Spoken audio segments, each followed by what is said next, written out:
우리가 이 세상을 살아가면서 꼭 필요한 것 세 가지가 있다고 하죠. 건강, 돈, 사랑이라고 합니다.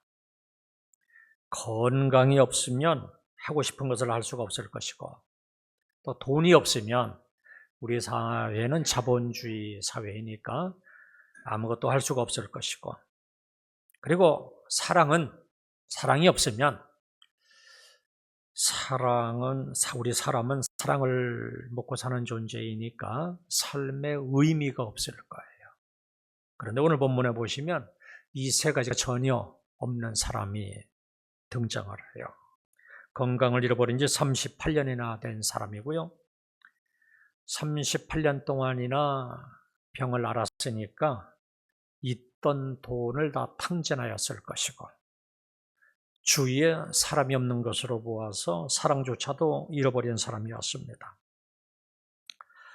그러니까 오늘 본문에 나오는 38년 된 병자는 전혀 희망이 없는 사람이었어요. 절망 가운데 있는 사람이었어요. 꿈조차도 꿀 수 없는 사람이었어요. 이런 사람이 지금 베데스다 연못에 있는 5 행각에 누워 있는 거예요. 이곳에는 앞을 보지 못하는 맹인들, 다리를 저는 사람들, 중풍병자와 혈기가 마른 자들이 가득 누워 있었어요. 이들이 여기에 모여 있는 이유는 단 한 가지입니다. 베데스다 연못에 물이 움직일 때 재빨리 연못 속으로 들어가기 위해서 있는 거예요. 이 연못에는 가끔 심하게 물이 요동치는 경우가 있었어요. 이스라엘 사람들은 천사가 내려와서 손으로 물을 휘젓기 때문이라고 생각했어요. 그리고 그때 가장 먼저 그 연못에 들어간 사람은 어떤 병에 걸렸든지 낫는다는 신념이 있었어요. 그래서 이곳에 있는 사람들은 한결같이 베데스다 연못에 물이 움직이기만을 기다렸습니다. 이것이 이들의 유일한 희망이었어요. 그런데 이 희망마저도 포기한 채 그저 누워만 있는 사람이 있었어요. 그는 물이 움직일 때 연못에 가장 먼저 내려갈 가능성이 전혀 없었어요. 자기 스스로는 평상에서 일어설 수조차도 없었어요. 누군가가 떠매어다가 연못에 넣어주지 않으면 자기의 힘으로는 연못에 내려갈 수 없는 사람이었어요. 그러면서도 소망도 없이 그곳에 누워 있었던 거예요. 그러던 어느 날 명절이 되었습니다. 예루살렘 거리는 온통 축제 분위기였습니다. 수많은 사람들이 명절을 지키기 위해서 예루살렘에 모여들었어요. 이 명절에 예수님도 예루살렘으로 올라오셨습니다. 그런데 예수님은 양의 문을 통과하여 들어오시더니 성전을 향하여 가지 아니하시고 바로 베데스다 연못가로 가셨어요. 명절을 지키기 위해서 예루살렘에 오셨다면 당연히 예루살렘 성전으로 가실 줄 알았는데 베데스다 연못가로 발걸음을 옮기시는 거예요.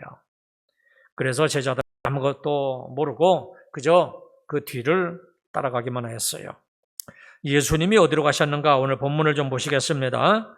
오늘 본문 5절부터 6절 상반절까지 읽어드리겠습니다. 거기는 이제 오늘 본문 2절에 보니까 베데스다 연못에 있는 5 행각을 얘기해요. 거기 38해 된 병자가 있다.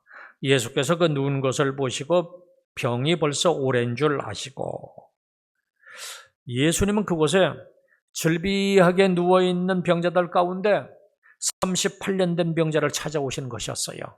38년 동안이나 병으로 고생하고 있던 사람이었어요.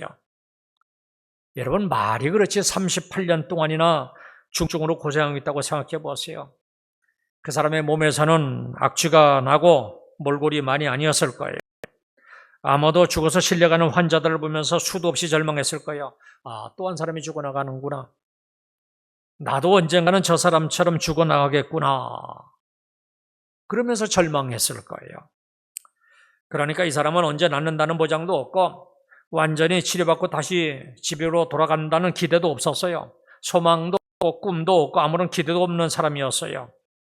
예수님이 바로 이러한 사람을 찾아오신 것이에요. 본문을 가만히 살펴보면 한 가지 재미있는 사실이 있는데요. 이 38년 된 병자는 예수님에게 병을 고쳐달라고 애원하지 않았어요. 이 사람은 아무것도 한 것이 없는데 예수님이 먼저 찾아오신 것이에요. 본문 6절에서 주목할 것은 그 누운 것을 보시고 그리고 벌써 오랜 줄 아시고 이 부분이에요. 그러니까 예수님은 이 병자가 얼마나 오랫동안 고통당하고 있는지 보시고 아신 거예요. 그리고 그에게 다가가신 거예요. 우리는 이것을 은혜라 이렇게 이야기를 해요. 그리고 더 놀라운 사실은 예수님이 명절에 예루살렘 오신 이유는 오직 이 사람을 만나기 위해서였어요. 예수님이 이 사람을 고쳐주신 날이 바로 안식일이었어요. 우리가 본문 읽을 때 맨 마지막 부분 좀 이상하게 끊는 부분 읽었죠? 이날은 안식일이니 그랬어요. 예수님이 이렇게 안식일날 이 사람을 고쳐주신 것 때문에 유대인들과 논쟁을 벌입니다. 그런데 이 논쟁은 그저 논쟁으로만 그치지 않았어요. 오늘 본문 그 아래 16절에 가보시면 이 일로 인해서 예수님은 유대인들로부터 박해를 받았어요. 그리고 18절 말씀에 보면 이 일로 인해서 유대인들은 예수님을 죽이려고까지 했어요. 그리고 이 일로 인해서 예수님은 예루살렘 성전에서 말씀을 가르치신 후에는 바로 다음 장 6장 1절에 보니까 곧바로 갈릴리로 되돌아가셨어요. 그러니까 예수님이 예루살렘에 오신 것은 다른 사람들처럼 명절을 즐기기 위해서 오신 것이 아니에요. 만약에 명절을 즐기기 위해서 오셨다면 오시자마자 예루살렘 성전이나 많은 사람들이 기쁨의 환호성을 지르고 있는 예루살렘 거리로 가셨을 거예요. 그런데 예수님은 거기에는 관심도 없으셨어요.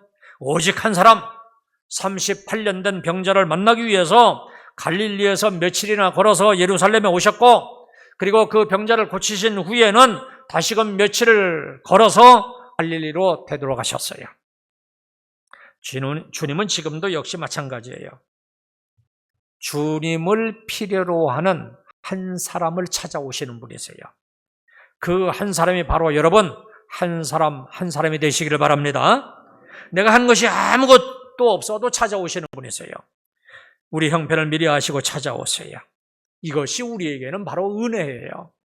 혹 건강 때문에, 경제적인 문제 때문에, 사업장과 직장 문제 때문에, 가정과 자녀 문제로 절망 가운데 있는 분이 있는지 모르겠어요. 이 시간 우리 형편을 미리 아시고 찾아오시는 그 주님을 반드시 만나고 가시기를 바랍니다. 우리를 교회로 부르신 것은 우리를 만나 주시기 위해서 부르신 거예요. 말씀을 듣는 중에 찾아오시는 주님을 만나시기를 주님의 이름으로 축원합니다. 요한복음 15장 16절에 보시면 구원의 주체는 우리가 아니라 주님이라 하는 것을 분명하게 말씀하고 있어요. 너희가 나를 택한 것이 아니라 내가 너희를 택하여 세웠나니 이렇게 말씀하세요. 예수님이 일방적으로 우리를 사랑하셔서 택하시고 구원해 주시고 그리고 이 시간도 우리를 부르시고 일방적으로 우리에게 찾아오시는 거예요. 오늘 교회 나온 것이 우리 발로 걸어 나왔을지라도 우리를 부르셨기 때문에 나온 거예요. 우리가 결심하고 나왔을지라도 그러한 마음을 주신 분은 주님이세요. 그러니까 우리는 하나님의 전적인 은혜로 지금 이 시간 여기에 나와서 예배를 드리는 거예요. 이처럼 우리 형편을 아시고 일방적으로 우리를 부르시고 찾아오시는 그 주님을 반드시 만나고 돌아가시기를 주님의 이름으로 축원합니다. 찾아오신 주님은 소망을 주십니다. 6절 하반절부터 7절까지 읽어드리겠습니다. 이르시되 내가 낫고자 하느냐? 병자가 대답하되 주여 물이 움직일 때 나를 못에 넣어주는 사람이 없어 내가 가는 동안에 다른 사람이 먼저 내려가나이다. 찾아오신 예수님이 이 병자에게 한 가지 질문을 하세요. 내가 낫고자 하느냐? 너무나도 당연한 질문을 하세요. 세상에 낫기를 원하지 않는 병자가 어디 있겠어요? 언뜻 보기에는 이 질문은 예수님이 분위기 파악도 못하고 엉뚱한 질문을 하신 것 같아요. 그러면 예수님께서는 왜 이런 질문을 하시는가? 만약에 이 사람이 낫고자 하는 마음으로 간절했다면 네, 낫고자 합니다. 이렇게 당당하게 얘기했을 거예요. 그런데 이 사람이 어떻게 대답합니까? 7절에 보시면 병자가 대답합니다. 내 주여 물이 움직일 때 나를 못에 넣어주는 사람이 없어 내가 가는 동안에 다른 사람이 먼저 내려가나이다. 여러분, 무슨 의미가 숨어 있는 거예요? 먼저 저 물속에 들어가야지만 병이 나을 수가 있는데 자기는 몸이 불편해서 불가능하다는 거예요. 이런 일을 몇 번 반복해서 경험하면서 아마 이 사람은 병이 낫는 것을 포기했을 거예요. 병이 낫는 꿈은 포기하고 절망 중에 죽을 날만 기다리고 있을 거예요. 바로 이러한 사람에게 예수님께서 지금 물으시는 거예요. 내가 낫고자 하느냐? 그러니까 이러한 질문은 낫고자 하는 간절한 마음을 다시 갖게 하기 위해서 이런 질문을 하시는 거예요. 예수님께서 낫도록 도와주시는 것을 믿게 하기 위한 거예요. 예수님이 말씀하시는 것을 믿고 순종할 수 있도록 이런 질문을 하시는 거예요. 결국 절망하고 체념하고 있는 사람에게 병이 나을 수 있다 하는 기대감을 갖게 하기 위해서 이러한 질문을 하신 것이었어요. 이처럼 지금도 주님은 절망하고 좌절하고 있는 사람에게 참 소망을 주기 위해서 찾아오시는 분이세요. 혹 절망 가운데 계신 분이 없는지 모르겠어요. 흔히들 우리 인생을 광야에 비유하고 있어요. 광야와 같이 종종 좌절할 만한 일들이 생기는 것이 곧 우리 인생이에요. 너무 힘들어서 기도할 수도 없을 때가 있어요. 너무 힘들어서 포기 상태에 있을 때도 있어요. 그러나 주님은 절대로 우리를 포기하지 아니하시고 찾아오시는 분이십니다. 저도 지금부터 한 51년 전, 그러니까 1973년도에 인생을 살면서 처음으로 시험에 떨어져 보는 경험을 했어요. 그런데 그 시험은 제 인생에 있어서 제 딴에는 꽤 의미가 있는 시험이었기 때문에 어린 마음에 앞날이 막막했어요. 그런데 그때 하나님은 하나님의 사람을 보내서 저에게 말씀을 주셨어요.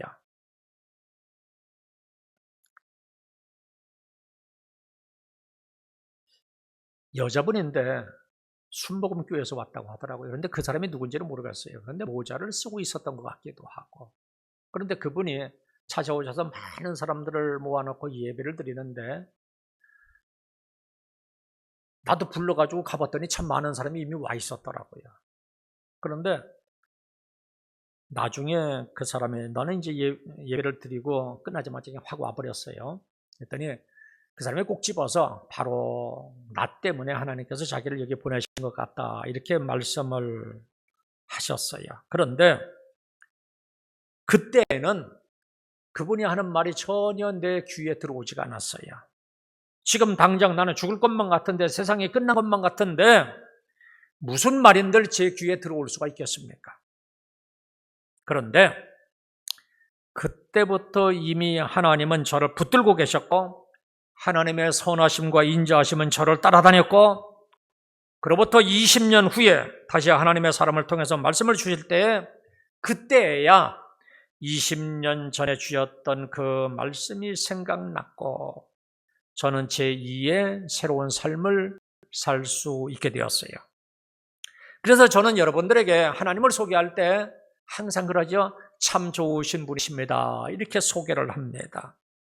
마치 아무것도 모르는 한두 살 먹은 철부지가 밥을 먹지 않겠다고 도망을 다니면 그 아이를 사랑하는 엄마가 밥그릇을 들고 쫓아다니면서 밥을 먹여주잖아요. 이것처럼 하나님도 선하심과 인자심이라고 하는 밥그릇을 들고 우리를 쫓아다니면서 붙들어 주시는 거예요. 제가 경험한 하나님은 그런 하나님이셨어요. 그 하나님이 바로 여기에 있는 우리 모두 한 사람 한 사람의 하나님이 되십니다. 혹 절망 가운데 계신 분이 계시나요? 이때는 하나님을 새롭게 만나는 때예요. 이때는 예수님의 눈길이 우리에게 머무는 때예요. 내가 낫고자 하느냐 하는 하나님의 음성을 들을 때예요. 절망 중에 꼭 잊지 말고 기억해야 될 것이 있어요. 아무리 절망스러워도 우리에게는 내가 낫고자 하느냐? 내가 건강해지고 싶으냐? 내가 성공하고 싶으냐? 이렇게 물으시는 분이 있다 하는 이 사실을 꼭 기억하시기를 바랍니다. 하나님은 참 이상하신 분이세요. 여러분들도 다 살면서 느끼셨을 거예요. 꼭 우리가 좌절하고 힘들어할 때면 꼭 찾아와서 만나주시는 거예요. 꿈을 버리려고 하면 꼭 찾아오셔서 다시 꿈을 심어주시는 분이세요. 불가능해 보일 때는 다시 찾아오셔서 꿈을 다시 확인시켜 주시는 분이십니다. 상한 갈대를 꺾지 아니하시고 꺼져가는 심지도 끄지 아니하시는 분이세요. 이 시간 우리의 형편을 아시고 일방적으로 찾아오시는 주님을 만나고 다시 꿈을 회복할 수 있기를 주님의 이름으로 축원합니다. 그리고 마지막으로 일어나 내 자리를 들고 걸어가라 이렇게 말씀하시는 분이세요. 본문 8절부터 9절 상반절까지만 보시겠습니다. 예수께서 이르시되 일어나 내 자리를 들고 걸어가라 하시니 그 사람이 곧 나아서 자리를 들고 걸어가니라. 우리 주님은 단순히 말로만 위로하시고 꿈만 주시는 분이 아니세요. 실제로 우리 육체의 질병을 고쳐주시는 분이시고 우리의 삶의 모든 문제를 해결해 주시는 분이십니다. 본문 8절을 제가 다시 읽어드리겠습니다. 예수께서 이르시되 일어나 내 자리를 들고 걸어가라. 여러분, 이 명령을 다시 한번 생각해 보시기를 바랍니다. 지금 무슨 명령을 하고 있는 거예요? 이 병자의 입장에서 봤을 때 이것은 정말로 어이가 없는 명령이에요. 솔직하게 한번 생각해 보세요. 이 사람은 지금 스스로의 힘으로 일어설 수도 없어요. 그런데도 주님은 지금 이런 병자에게 일어나서 내 자리를 들고 걸어가라는 거예요. 왜 이런 명령을 하실까요? 주님의 명령에는 어마어마한 권세가 있기 때문이에요. 움직일 수 없는 사람일지라도 얼마든지 일어나서 걷게 할 수 있는 능력이 주님의 이 명령 속에는 들어있기 때문입니다. 하나님의 말씀은 이런 거예요. 권세가 있어요. 한 번은 나폴레옹이 아끼던 에마가 도망을 쳤어요. 그러자 날쌘 병사 하나가 자기 말을 타고 그 말을 쫓아가서 잡아왔어요. 말 고삐를 나폴레옹에게 건네주니까 환한 미소를 지으면서 나폴레옹이 이렇게 얘기하더래요. 고맙네 대위. 고맙네 대위 그러더래요. 그 말을 들은 병사가 순간 어리둥절했어요. 자기는 대위가 아니라 쫄병이거든요. 그런데 곧 그 말이 무엇을 의미하는지 알아차렸어요. 그래서 경례를 붙이면서 감사합니다 장군님 그랬대요. 그리고 즉시 막사로 달려가서 짐을 챙겨 들고 장교 숙소로 옮겼습니다. 낡은 사병 군복을 벗어버리고 대위 군복을 받아가지고 바꿔 입었어요. 보세요. 나폴레옹이라고 하는 장군 황제의 말 한마디에도 일개 졸병의 졸지의 대위가 되었어요. 이 졸병은 따지지도 않았고 사양하지도 않았고 의심하지도 않았어요. 그가 아는 것은 그렇게 할 수 있는 힘을 가지는 사람이 그렇게 자기에게 말했다는 것이고 자기는 그것을 기쁘게 받아들인 거예요. 아무리 졸병이라도 나폴레옹이 넌 대위야 하면 그냥 대위가 되는 거예요. 나폴레옹에게는 그럴 만한 권세가 있었어요. 그런데 우리 주님은 누구십니까? 만왕의 왕이십니다.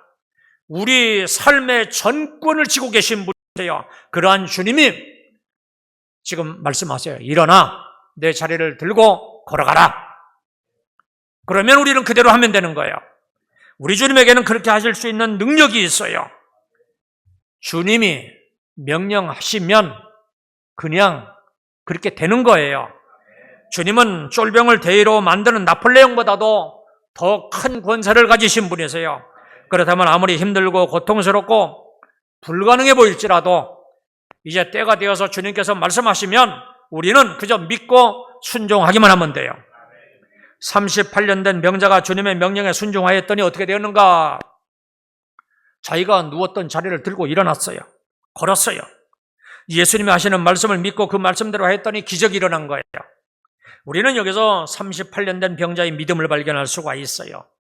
어떤 사람은 이 사람은 믿음이 전혀 없는 사람이라 그러는데 본문을 자세히 보면 그렇지가 않아요. 생각해 보세요. 이 병자는 지금 어디서 온지도 모르는 어떤 사람의 한 말을 믿고 일어날 마음을 가졌어요. 그리고 실제로 일어나 보았습니다. 그랬더니 기적이 일어난 거예요.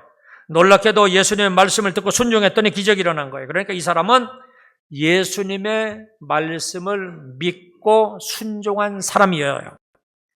우리들도 이처럼 믿음으로 순종할 때 기적을 경험하는 거예요. 머리로는 도저히 이해가 되지 않을지라도 주님의 말씀에 순종하기만 하면 지금도 얼마든지 기적은 일어나는 거예요. 주님이 왜 이 시간 이러한 말씀을 우리에게 주시는가? 믿고 받아들이는 자에게 이 시간도 그와 같은 일이 일어나게 하시겠다는 거예요. 여러분 믿음으로 받아들이시기를 바랍니다. 지금 이 시간 주님은 우리에게 이렇게 말씀하세요. 아무개야, 불가능해 보이지만 나는 지금도 너를 위해서 일할 수 있단다. 네가 나를 믿고 다시 일어서기만 하면 나는 지금도 너를 위해서 기적을 베풀 수 있단다. 이 시간 좌절만 하지 말고 다시 일어서라. 자리를 들고 일어나 걸어가라 하는 이런 주님의 음성을 들으시기를 바랍니다. 우리가 믿는 주님은 능치 못함이 없으신 분이세요. 주님은 우리 어떤 사람도 절대로 포기하지 아니하시는 분이세요. 십자가상에서 예수님이 저편에 달린 강도를 한번 생각해 보시기를 바랍니다. 한편의 강도는 예수님과 함께 지금은 십자가에 달려 있는데 예수님께서 기도하시는 소리를 들었어요. 주여, 저들이 아무것도 몰라서 그러니 저들의 죄를 사하여 주옵소서 하는 기도를 들었어요. 보니까 이 사람은 분명히 하나님의 사람이었고 사랑이 많은 사람이었어요. 그래서 그 예수님을 믿고 이렇게 부탁을 합니다. 주님, 당신의 나라에 임할 때에 나 같은 강도도 좀 기억해 주세요. 그래서 예수님께서 절망적인 선언을 하신 것이 아니에요. 너는 이미 십자가에 못 박히지 않았느냐? 내가 십자가에 못 박히기 전이라면 몰라도 너는 이미 십자가에 못 박혔지 않느냐? 이미 늦었어. 절대로 이렇게 말씀하지 않으셨어요. 주님은 이미 십자가에서 죽어가는 그 사람에게 오늘 밤 내가 나와 함께 낙원에 있으리라 이렇게 말씀해 주셨어요. 희망이 전혀 없는 강도에게도 이러한 말씀을 주신 주님이라고 하면 우리에게도 기회는 얼마든지 있는 거예요. 아직 늦지 않았어요. 우리 주님은 세상에 그 어느 누구도 포기하지 아니하시고 소망을 주기를 원하세요. 그 사람이 사기꾼이든 강도든 살인자든 주님은 택한 자라면 그 어느 누구도 포기하지 아니하시고 소망을 주시는 분이세요. 사막의 음침한 골짜기에서 좌절하며 고통 가운데 있는 사람을 일으켜서 걷게 하시는 분이세요. 다만 우리가 여기서 좀 짚고 넘어가야 될 문제가 있긴 있어요. 주님께서는 내 방법대로 역사하지 아니하시고 주님의 방법대로 역사하세요. 주님은 때로는 인간의 논리와 상식과 고정관념을 뛰어넘어서 역사하세요. 오늘 본문에서도 이 사실을 확인할 수가 있어요. 예수님이 이 병자를 어떻게 고쳐주시는가 하는 것을 한번 생각해 보세요. 병자가 원하는 것은 무엇이었겠어요? 예수님이 나를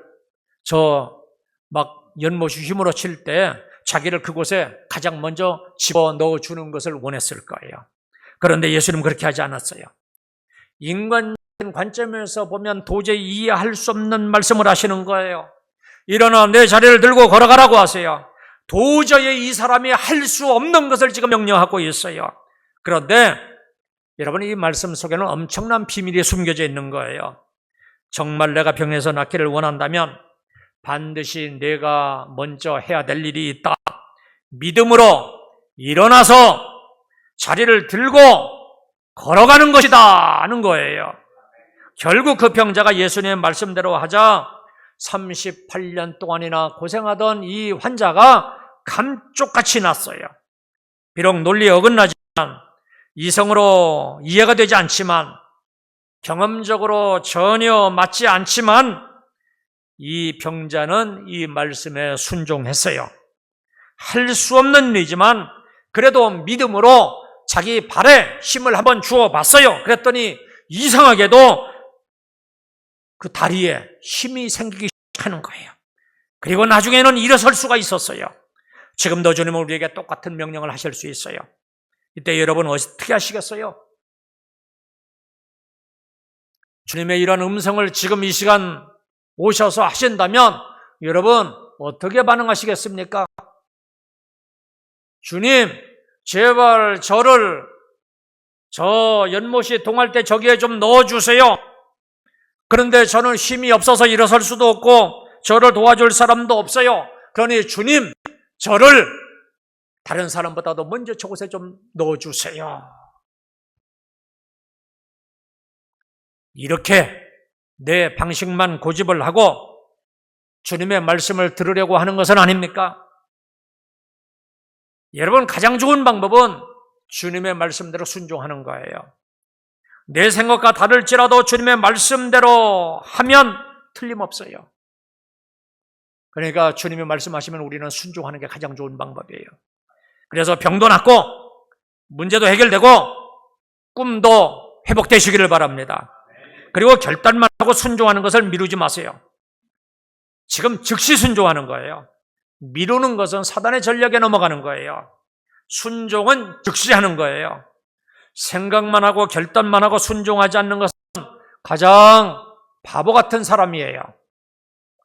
CEO이자 변화관리 전문가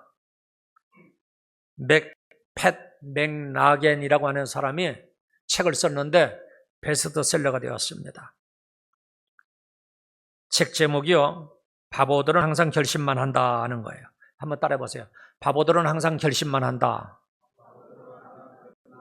바보들은 항상 결심만 한다. 책 제목만 보아도 무슨 내용인지 좀 짐작할 수 있을 거예요. 물론 결심하는 거 중요해요. 그런데 결심하고 행동에 옮기지 않는 사람은 무엇 같다고요? 바보 같은 사람이라는 거예요. 바보들은 어떻게 한다고요? 실천하지도 않은 채 결심만 한다는 거예요. 우리 중에는 없죠, 그런 사람. 결심을 얼마나 많이 하는지 몰라요. 그런데 하나도 행동으로 잠긴 사람. 만약에 그런 사람이 있다면 바보 한번 해보세요. 지울이 안 그러지?